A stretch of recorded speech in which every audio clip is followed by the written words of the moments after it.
picture on the right here is from a Time magazine cover back in the day of Dr. Ancel Keys. He sort of brought this to the forefront with what's called the 7 countries study. And there's been a fair amount of controversy about this since then, but by and large, the general principles found from this study hold true. It was detailed a little bit later, and then it was popularized even later by some doctors out of Harvard.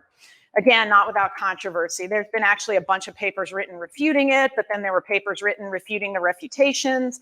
And effectively, the data holds true because there have been many huge population-based studies since then that effectively have proven that for population health, Mediterranean diet is one of the best ways to achieve it. So what did he do?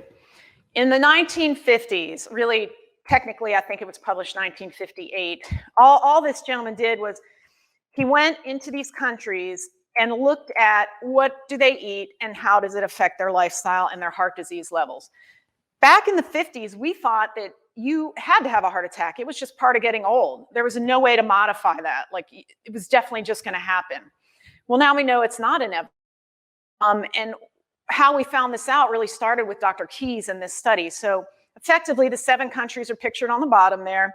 So looked at the diet of various countries, particularly those around the Mediterranean Sea, and he found that there was a 10 times or a 10x or a 10-fold difference between heart disease and high-risk countries like Finland and the lowest-risk country like Crete, which is actually the best example of the quote-unquote Mediterranean diet.